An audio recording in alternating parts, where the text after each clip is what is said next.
Olá, meus amigos, muito bom dia, graça e paz, da parte de nosso Senhor e Salvador Jesus Cristo. Estamos alegres porque Deus, o Pai, nos concede este dia de bênçãos. Graças a Deus, estamos aqui em boas condições para mais uma vez retomarmos a nossa série de estudos, hoje com a parte número 6. Com o tema Um Grande Poder Perseguidor, e hoje falaremos sobre um falso profeta.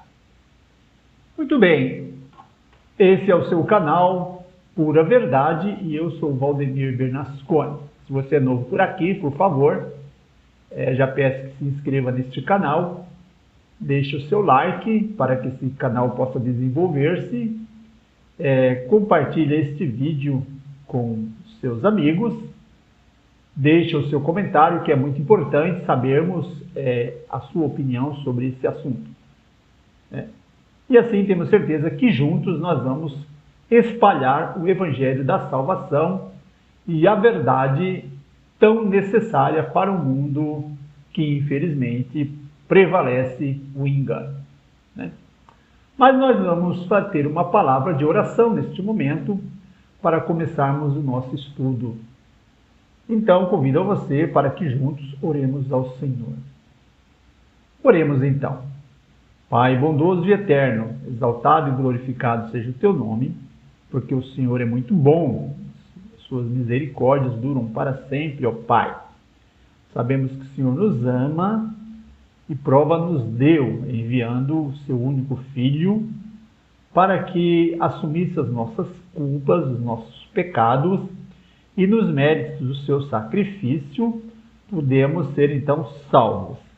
Por favor, conserva a nossa fé, a nossa esperança e a nossa confiança. Abençoa os amigos que estão conosco pela primeira vez, que eles possam inscrever-se no canal. Abençoa todos aqueles que já são inscritos, para que possam também, ó Pai, compartilhar essas mensagens que são tão necessárias para o nosso tempo. Por favor, Pai, ilumina a nossa mente para que compreendamos esse tema tão importante. Essas bênçãos te pedimos e desde já agradecemos, em nome do Senhor Jesus.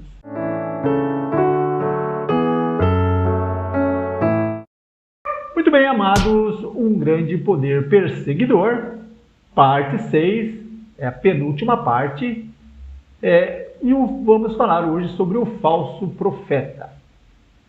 Abramos a nossa Bíblia aí no livro de Apocalipse, capítulo 13, versículo 15, que nos diz: E foi-lhe concedido que desse espírito à imagem da besta, para que também a imagem da besta falasse e fizesse com que fossem mortos todos os que não adorassem a imagem da besta. Apocalipse capítulo 13, versículo 15. Muito bem, quanto à fala da imagem da besta, o profeta fala em nome de outra autoridade. Assim, a profecia prediz um tempo em que influências religiosas nos Estados Unidos impelirão suas legislaturas a falarem em defesa do papado e promoverem seus interesses. Ou seja, criarem leis que favoreçam aos interesses do papado. Por muitos anos temos visto indicações dessa espécie de cooperação. Quando isso se cumprir plenamente, então a América protestante, ou seja, os evangélicos da América do Norte, mostrar-se-á infiel ao seu encargo e poderá ser considerada apropriadamente como um falso profeta. Quanto à adoração à imagem da besta, o livro do Apocalipse, de modo coerente, faz distinção entre a adoração à besta e a adoração à imagem da besta. Diz Apocalipse: E seguiu seu terceiro anjo, dizendo com grande voz: Se alguém adorar a besta e a sua imagem e receber o sinal na sua testa ou na sua mão, também esse beberá do vinho da ira de Deus, que se deitou sem mistura no cálice da sua ira, e será atormentado com fogo e enxofre diante dos santos anjos e do Cordeiro. E a fumaça do seu tormento sobe para todo sempre, e não tem repouso, nem de dia nem de noite, os que adoram a besta e a sua imagem, e aquele que receber o sinal do seu nome. Apocalipse 14, versos 9 a 11. No capítulo 15, verso 2, prossegue dizendo: E vi um como um mar de vidro misturado com fogo, e também os que saíram vitoriosos da besta e da sua imagem, e do seu sinal, e do número do seu nome, que estavam junto ao mar de vidro, e tinham as harpas de Deus. Apocalipse 15, verso 2. Continua ainda no capítulo 16, verso 2. E foi o primeiro anjo, derramou a sua taça sobre a terra, fez-se uma grande chaga maligna nos homens que tinham o sinal da besta e adoravam a sua imagem. Prossegue ainda no capítulo 19, verso 20. E a besta foi presa, e com ela o falso profeta, que diante dela fizeram sinais, com que enganou os que receberam o sinal da besta, e adoraram a sua imagem. Esses dois foram lançados vivos no lago de fogo que arde com enxofre. Já no capítulo 20, verso 4, diz: E eu vi tronos, e assentaram-se sobre eles, foi-lhes dados o poder de julgar. Vi as almas daqueles que foram decolados pelo testemunho de Jesus e pela palavra de Deus, e que não adoraram a besta nem a sua imagem, e não receberam o sinal em sua testa, nem em suas mãos. E viveram e reinaram com Cristo durante 1000 anos.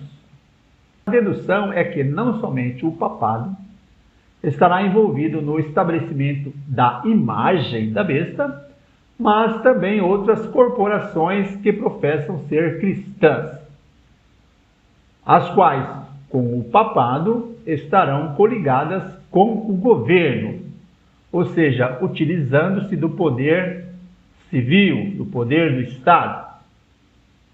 Apocalipse 19, verso 20, refere-se à segunda besta, aquela que subiu da terra, ou seja, os Estados Unidos da América, chamando-a de falso profeta. O falso profeta é aquele que pretende falar em nome de Deus, mas aceita orientação de um poder estranho, ou seja, o falso profeta é o poder religioso na imagem que está ligado ao poder político, visto que esse falso profeta é distinguido no Apocalipse sendo um aliado da primeira besta de Apocalipse 13, aquela que subiu do mar. Ou seja, o sistema papal. E como é um falso sistema cristão, podemos dizer que representa o protestantismo apostatário. As igrejas se unirão e influenciarão o Estado. A imposição da guarda do domingo por parte das igrejas protestantes é uma obrigatoriedade do culto ao papado, mas no próprio ato de impor um dever religioso por meio do poder secular, formariam as igrejas mesmas uma imagem de autoridade da besta, ou seja, uma imagem ao papado, ou seja, uma marca de sua autoridade. Daí a obrigatoriedade da guarda do domingo nos Estados Unidos equivaler a impor a adoração à besta e a sua imagem.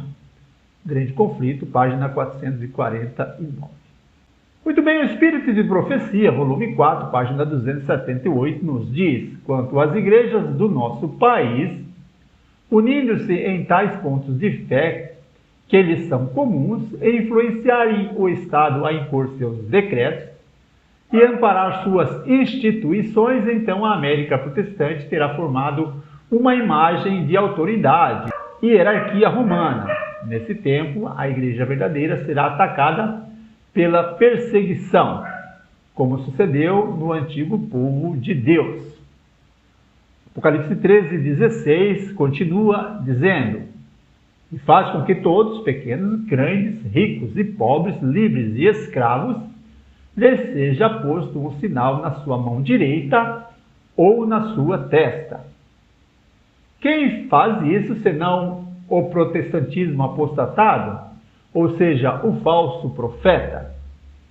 Quanto à marca, quem responde à voz do Espírito Santo, aceitando Cristo como seu Salvador e Senhor, e faz a sua vontade conforme relatada nas Escrituras, recebe o selo de Deus de Apocalipse capítulo 7.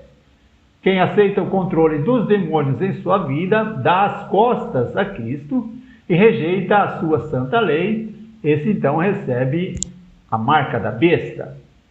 Satanás adotou uma contrafação do dia de adoração como um sinal ou marca de sua autoridade. A observância do domingo é considerada pelo papado como a marca da sua autoridade religiosa.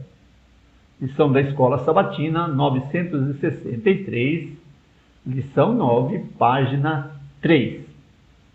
Amados, os católicos romanos reconhecem que a mudança do sábado foi feita pela sua igreja e declaram que os protestantes, observando o domingo, estão reconhecendo o poder desta igreja.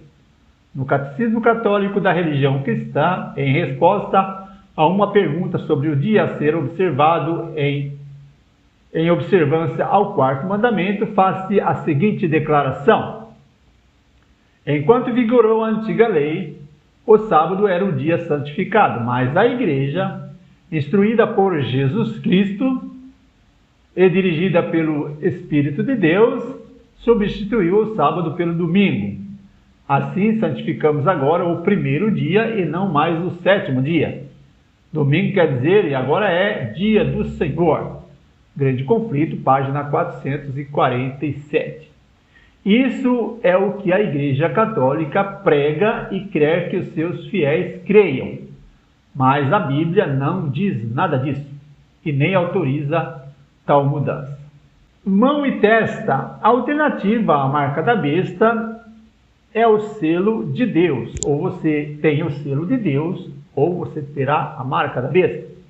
Não haverá um terceiro grupo, nesta causa de vida ou morte eterna, não há meio termo. Ou você estará com a vida eterna ao lado de Cristo, ou com a morte eterna ao lado de Satanás, aquele que dá autoridade ao falso sistema de adoração.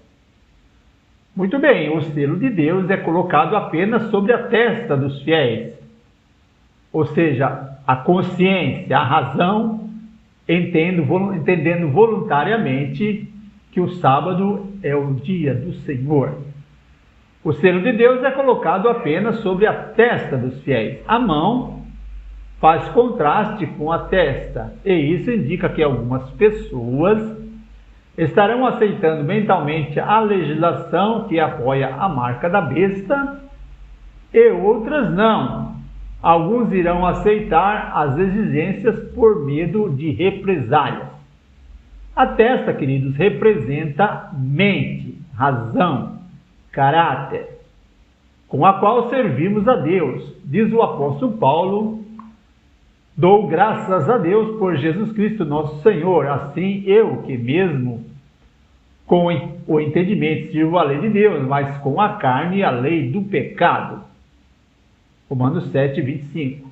A mão, queridos, é símbolo de trabalho. Tudo quanto te vier a mão para fazer, faz-o conforme as tuas forças, porque na sepultura, para onde tu vais, não há nem projeto, nem obra, nem conhecimento, nem sabedoria alguma. Eclesiastes capítulo 9, verso 10. Os que aceitam o domingo intelectualmente receberão o símbolo em sua mente. Aqueles que trabalham no sábado para não serem boicotados ou mortos, receberão o sinal em sua mão. A marca será imposta quando se decretar uma lei proibindo comprar ou vender a todos aqueles que não tiverem a marca da besta. a marca da autoridade papal. É lógico que quem viola o sábado, na realidade, é culpado de violar a santa lei de Deus e, portanto, está em pecado. Veja o que nos diz 1 João, capítulo 3, verso 4. Todo aquele que pratica o pecado transgride a lei de Deus. De fato, pecado é transgressão da lei de Deus. Aqueles que conscientemente aceitam a substituição do sábado bíblico pelo domingo pagão se encontram em rebelião contra a lei divina. Serão, da mesma forma, responsabilidades igualmente àqueles que receberem a marca da besta na crise final que precede o segundo retorno do Senhor Jesus Cristo. Haverá um boicote econômico, diz Apocalipse 13, 17, para que ninguém possa comprar ou vender, senão aquele que tiver o sinal ou o nome da besta ou o número do seu nome. Já em Daniel, capítulo 7, verso 25, e Apocalipse 13, de 1 a 10, se referem ao sistema papal. A profecia declara que o poder papal cuidará em mudar os tempos e a lei de Deus.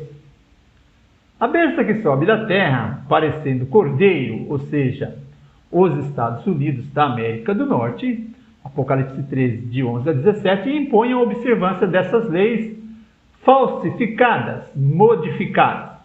A lei de Deus será posta de lado e um decreto civil emitido pelo poder, representado pela segunda besta, a que sobe da terra, imporá práticas religiosas inventadas pelo homem. Os 10 mandamentos não serão mais honrados, pois esse poder ordenará que o mundo aceite a substituição religiosa efetuada pelo sistema papal. Já diz o apóstolo Paulo em 2 Tessalonicenses, capítulo 2, verso 3 a 12.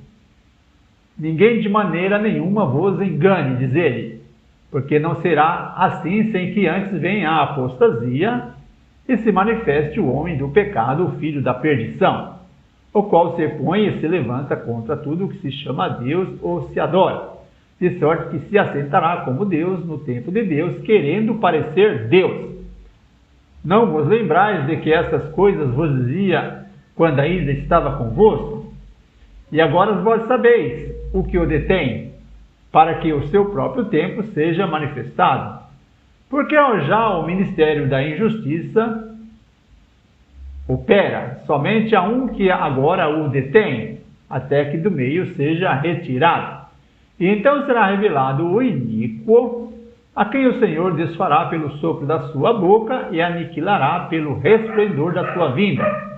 A esse cuja vinda é segundo a eficácia de Satanás, com todo o poder e sinais e prodígios de mentira, e com todo o engano da injustiça, para que os que perecem, porque não receberam o amor da verdade para se salvarem.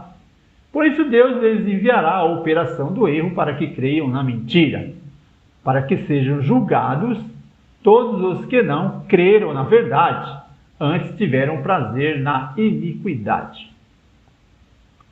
Então, meus amigos, o mundo caminha para isso, né? Hoje temos aqueles que acompanham as notícias do Vaticano, né? As reuniões entre líderes religiosos e até mesmo políticos, tentando minimizar os cataclismos, a crise climática. Então já estão se pensando em parar um dia por semana. E a ideia do Papa Francisco é que seja este dia o domingo, né? Então nós sabemos que a profecia não errou, não erra e não errará. Tudo que está escrito se cumprirá ao pé da letra. Amém? E isso tudo, queridos, é para que nós estejamos preparados e tenhamos poder de decisão em favor da verdade. Porque muitos serão enganados. Oxalá eu e você não sejamos enganados. Que Deus abençoe você e sua família. Que o amor de Deus e a graça de Jesus esteja com você. Se você gostou desse vídeo, por favor, compartilhe com seus amigos, né? E assim nós vamos junto cumprindo a missão que o Senhor nos confiou. Deus abençoe você. Até o próximo vídeo. Tchau, tchau.